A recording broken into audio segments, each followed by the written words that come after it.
Good morning, everyone. It's Animal Talk Thursdays, and I'm Dawn Hayman, Animal Communicator and co-founder of Spring Farm Cares. And we're here this morning live on the 19th, correct, of September 19th. So a couple of announcements before we launch into the questions that Becca behind the camera is going to start asking questions. Couple of announcements. We've had some inquiries about watching these somewhere off of Facebook, and so we want you to know that we have uploaded on our YouTube channel all of these, and it'll be on there every week. So the series will continue, but we have them from the beginning listed on there now, and they'll be on our website every day, on our blog every week, I should say. As they go on forward now, they'll be weekly on the website. So you can see them on www.springfarmcares.org, or check us out on YouTube for our YouTube channel. All right, Becca? Okay. That's my advertisement. Great job. So we're going to start with a question that we had last week on our video that's not related to animals, but it is kind of relevant to the broader topics we're talking about. The question is, are we able to communicate with babies before they're born and just babies in general? And what about people who are in comas? Can we telepathically communicate with them? And the answer is yes and yes. And yes. So again, telepathy doesn't know time or space. So this is actually a topic that we could spend hours talking about. So I'm just going to say for now, because literally we could take up the whole session talking about this, and I know people will have other questions about it. I have done a lot of work with people in comas and also babies in utero, also non-communicative, severely autistic children that didn't have any verbal capacity. Yes, it's totally possible for all of those. Again, telepathy is the basic building block of all communication. So absolutely, animals, nonverbal, obviously, they can communicate telepathically. Humans who are nonverbal can communicate telepathically. And yes, that goes true for even when they're in a coma or whatever. So interesting. Yeah, that's if they want to communicate. It's the big thing. Is it possible is one question, and it's yes. But is it in every case? Probably no. There are no, I love to say there are no absolutes. It's a good rule. Even though that's an absolute. That's the only one. Yeah, that's the only absolute. The only absolute is that there are no absolutes. So. Okay, that's interesting. So another question is about animals who have experienced a trauma. So obviously where we work, we see a lot of this, but also a lot of people that are here who probably have adopted an animal and they come from some background where there's some sort of trauma. Sure. How can animal communication help us help those animals? Yeah. So animal communication can help a lot. And of course we use that here at Spring Farm Cares all the time. But when animals go through a trauma, it's just like humans going through a trauma. So, and they handle it in different ways, just like people do. So some of them don't outwardly show any kind of trauma or stress or the things that we would relate to trauma. And others of them do, and some of them are highly sensitive to a lot of things going forward. However, I have to caution everybody on this, because this is a super important part. So if you take nothing away from this session today except for this, a lot of people make the mistake of adopting an animal from a rescue or a shelter, humane society, whatever. And they will notice that, for example, they adopt a dog and they notice that the dog is terrified of brooms. And immediately they jump to the conclusion that the dog must have been badly abused by a broom. Somebody, beat him with a broom. Now, that could be, but it also could be that the dog is just afraid of the broom. He's maybe never seen a broom before. We have to be careful, because what happens is we as humans throw in a human overlay on them with animals that have been through trauma, or not through trauma, and we just make the assumption that they've been through trauma. We need to make sure that this isn't our story. So you hear it all the time, and it's I rescued an animal from the Humane Society. Well, you actually didn't rescue it from the Humane Society, because the Humane Society rescued it. But you adopted an animal from Humane Society. Now, is there a higher % chance that that animal has been through a trauma? Yes. because the animal ended up in a humane society. So if it belonged in a family before, it may feel abandoned. But you don't know, unless you do know the story. But if you don't know their actual history and story, it's not good to assume anything. So animal communication can help with that. It can help fill in the blanks as to what's going on. I have worked with very sensitive animals. I have one right now in my own house, which is a very sensitive dog that we adopted from a rescue. And that dog, we got at 6 months old. And I can tell you, after being with her and communicating with her, that she has been through trauma, but she has not been able to even communicate that to me until just recently, where it's starting. But her very nature is she is super, super sensitive. So she has highly increased sense of smell, sense of hearing, and just like people who are highly sensitive, trauma for them can be a very small thing that somebody else wouldn't think is traumatic. And I just wanted to make sure that I point this out because it's really important. Because sometimes we label animals as, they were abused and they came through this really horrible thing. And we keep introducing these animals for years. This is the dog I rescued. He went through a horrible trauma. And that you actually, by doing that, are keeping that animal in the trauma. Because every time you are introducing them to somebody else, you're bringing that trauma in live with them into the present. So we are very careful about that here on the farm. For those of you who may have even visited at our open house, you'll see that our animals in the barn all have signs on their stalls, and even the cats have signs on their doors on the cat rooms with their picture and everything. But we don't harp on the horrible things that they've been through. Almost every animal in our barn right now, I think with the exception of maybe one, came from an animal cruelty case. And that's the number one way we get our farm animals in. And it's, but we don't harp on that because you're just keeping them in this trauma. They're here now, they're loved, they're safe. They love meeting people coming in from the public. And what they love about it is they love meeting really kind people.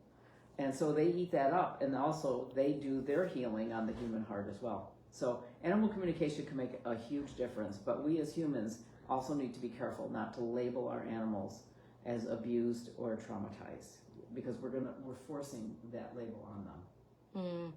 Yeah, and do you think that how an animal wants to be treated or helped with that trauma once they're in a safe environment, whether it's here at a rescue or in your home, do you think that varies depending on the animal like it would with people? Totally. So it totally varies. Every animal is different, just like every human is different. The one generalization I'll make about animals is they tend to let go of their trauma quicker than humans do. And that is a broad generalization. There are exceptions, certainly, and we've had them here. We've had a couple of horses, for example, that really had traumatic pasts. One, we didn't actually really know the details, but, and I don't think there was anything, well, there was one, the last thing that was more of a neglect situation of a medical injury, a physical injury that ended up in neglect. That horse ended up in chronic pain, and she did have a lot of issues because of that. But her emotional pain actually came from perceived betrayals that she went through in her life. One being an owner that she had to start with that she really adored, and that owner sold her. And that wasn't abusive. It was just something that happened, but for her, it was devastating. And she then went through that 2 more times that we know of. And each time she went through that, she shut down more and more. By the time she got here, she didn't want anything to do with people. She wasn't nasty, she just was very withdrawn. And it took us years to break through that. Not that we tried, we didn't if she wanted to stay that way her whole life, that was fine. But I also knew that wasn't who she was. Using animal communication and just feeling, using your heart, you could feel the kind soul that was in that horse body who was acting very nasty all the time, pinning her ears. She would not want people to come close to her, things like that. Again, not aggressive, not nasty, just she wanted people to keep the distance.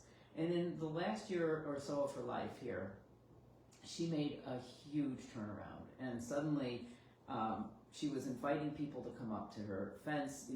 I would see people come up, and I'd see children petting her and patting her and patting her, and she loved it.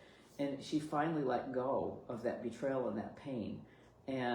But it took years for her to do that. Yeah. A good comment here says, we don't realize that we re-traumatize when we label them trauma victims, just like humans. The similarities amaze me. Yeah, absolutely. And we must not make their identity about their abuse. And again, it makes us feel good that we, quote, rescued them. And that's okay. You should feel good for that. That's a good thing to feel good about. And it's a great thing. And I'm a big advocate. Go out and, adopt an animal like that. However, we just have to be careful that doesn't become their identity. Yeah. It's a big deal. Yeah, and I think it's interesting to watch what you say when you introduce your dog to someone. And I'm thinking, like, when someone sees me with my pug on the street, I'm like, oh yeah, she's 3. She came from this crazy hoarding case. That's like one of the first things I say, instead of, look at who she is right now. She's a happy dog, Exactly. I'll give you an example. I had the reverse happen. So I'm used to living this way, about not identifying them by their trauma, because every animal I have, in my personal life and also at the farm, has come through some kind of trauma, pretty much all of them.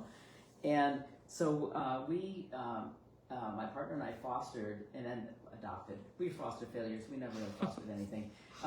But we were taking care of a 10-week-old Border Collie puppy who actually got run over by a car in somebody's driveway. They backed over her accidentally. Now, you can make the case, it was an accident, but you can make the case a 10-week-old puppy shouldn't have been out in a driveway, okay? So a lot of people jumped to that and had that. But it was very obvious. I'm carrying this 10-week-old puppy. She had to have 2 major surgeries on both back legs, one on a Friday and one the following Monday. So she had huge incisions. It was very obvious. She was totally shaved. And it was hard to hold her. She couldn't walk, but it was hard to hold her in any way that was comfortable for her. So the way that we did hold her kind of held her out away from our body. So it was like she really stuck out. So we were doing the rehab and everything on this dog, and I had to take her in for a recheck. She had a pin in her leg that had to be rechecked.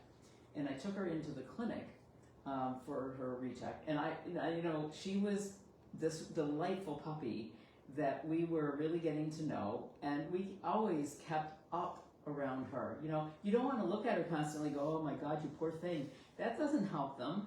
So we were she was 10 weeks old. So we were trying to, say, come on, we're going to go, keep it positive. And I walked into this vet clinic, and these people were in the waiting room all instantly like, oh, because she was so cute. But then it was like, oh, what happened to her? And then I said, unfortunately she got hit by a car. She was run over in the driveway, in somebody's driveway. And they immediately look at me with like this hatred and judgment. And I finally thought, what is going on? And when I got it, and I said, no, I'm not the one. She wasn't my dog. We rescued her. And instantly it was like, oh, those terrible people. But see, that's the kind of stuff we need to watch, because the animals are not judgmental. So you can have the judgment in your opinion, whatever you want. But this dog ended up living in our house until just last year or 2 years ago. She lived to be 14 years old, and she walked, her whole life. She walked and ran. So it was amazing how she recovered. But we had to be careful not to keep her in that trauma and not to judge, because that judgment gets mirrored back at her, and she takes that in. And so anyway. So interesting. Yeah. Kind of related to this question, when it comes to animals that are ill or maybe have some medical condition or special needs, which are also animals that we, experience a lot here. Yeah. I'm curious how animal communication can help those sort of animals and us knowing how to make the best decisions for them. Yeah, it's primary. It's the animal communication here. Having special needs animals, I don't know what we do without being able to communicate with them, to be honest. Because sometimes looking at them, people can come in from the public and look at some of our animals, for example, and say, oh my God, why didn't you euthanize them? And we didn't, because they are still fine, and they're finding some quality of life that is very meaningful to them. If they weren't, we wouldn't continue what we're doing. Neurological issues are one example. Another one, we have a pony named Molly who has had her eyes removed, and so you see a horse with no eyes, and it's spooky looking at her, but I need to explain why it's like that. So she came here 15 years ago, and she was blind then, or just about blind. She had a little bit of vision left. And over the years, so she has an eye disease that causes her eyes to deteriorate inside of her eye sockets. And over the years, they shrunk down and became extremely painful. She had no vision. She's a highly functioning pony. We can lead her outside. She goes out to pasture with another horse. She gallops around the pasture. She has quite the life. She navigates our indoor arena in the wintertime, even if there are buckets around and everything. She knows how to navigate. She doesn't bump into anything. It's quite stunning, actually, how she gets around. But that's the life she's known for 15 years. But when her eyes became painful, we watched her personality really change. And she suddenly became withdrawn. She wasn't really interested in a lot of things, and we had her on pain medications and everything. When finally it was our veterinarian, came to us and said, if you removed these eyes, she wouldn't have any pain anymore. They're not doing anything for her. I mean, she can't see light even. She has zero vision. So we did have her eyes removed, and her life turned around dramatically for the better. And she's pain-free. She's now in her 20s, and she's, like I said, she's highly functioning. So it can be easy to look at that and say, wow, that was cruel to do that, but actually it was the kindest thing we could do. So those are the kind of things we do, though, by communicating with them and asking the animal, what is it that you want? What is it that you want? Not every horse would want to live like that. There are horses that go blind that cannot tolerate that, and they don't want to continue. She wasn't one of those. So we've had other blind horses here that have done very, very well. So it just depends on each individual animal, and we have to always check in with them individually and daily. Or maybe, daily might be a little dramatic. In some cases it's daily, but certainly we keep our finger on, how you doing, how are things, what's your purpose in life, are you feeling like you do something in life. And our animals here have a lot of purpose in their life. They really work with humans a lot. Yeah, and I think it's good to understand that it is different from animal to animal. So just because you had one cat that couldn't tolerate this or that, maybe another cat feels comfortable. And I've had animals. I remember a cat that we had diagnosed with a fast-moving oral tumor. That was eventually, it would have eaten away part of her face and jaw, and she was very early in the process, and she was very clear with me that she was done. She didn't want to go through anything, and we did honor that for her. And I've had others that have gone way into that process and not been, they eat and they're happy, they look horrible, but as long as we're able to keep them pain-free, and that's an extreme example, but a lot goes into that. So on a daily basis here, we have our on-staff veterinarian, Dr. Christine Schneider, and she and I monitor the animals all the time here on a daily basis. Are they still comfortable? Are they still happy? Are they still wanting to be here? And sometimes it's not what it looks like on either direction. They may be done sooner than we would think, or they may want to go on because they're still doing something, even when we're questioning, are they okay? And we're asking them, but we have to stay with them on a daily basis with that. I should also say that Dr. Christine is certified in hospice and palliative care for animals, so she has a lot of experience with drugs and proper things to keep them comfortable. Are there any other things you want to highlight or touch on as far as how animal communication helps us here? Because it's a pretty unique feature of Spring Farm. So I'm curious if there's anything we haven't talked about that you feel like is important. I think another thing that's important for people to consider, we have cat rooms where there are 8 or 10 cats in a room. They lived out their lifetimes with us. So we're their home and the family, and it's important that we're asking questions beyond how they're feeling. It's also their enrichment. Are they happy? Do they have enough outlet to play? What do they need? But here's an interesting thing I think we all forget about, if you have multiple animals in your household, I'll hear this all the time. They were getting along for years, and then all of a sudden, two of them don't get along. I don't understand it. But that happens with humans as well. You know, sometimes an animal changes, or they're in a different lifestyle, you know, phase of their life. So as cats get older, for example, they may become arthritic. And while you're not seeing them limping around, they may be painful. And you got a younger cat that's jumping on them all the time or doing something, and it may aggravate him. So we have to constantly be in tune with that here, because sometimes what's a well-balanced room, suddenly one cat is not doing as well in there anymore. And suddenly it's like, oh, that cat doesn't want to be there anymore. It needs to move to another room. And we need to constantly be monitoring that balance. And again, that comes from the animal communication. We have to listen to the animals for what they want and not make this about what we think it should be for them. And there's a big difference. So interesting. So if anyone listening has any questions that you want us to address next week, feel free to put them in the comments and we'll talk about them. I think that's all we have time for today. Okay, and I'll just make one more note, and that is a reminder for everybody that tomorrow is the big day for Mohawk Valley Gives. And we have our page on Mohawk Valley Gives, and we are looking for donations. We have a $25,000 match. So if you can help us out to make that $25,000 match, please go to our page. It's a one day of giving here in the Mohawk Valley, which is September 20th, and it starts at midnight on the 20th. So thank you very much. Yay. See you next week.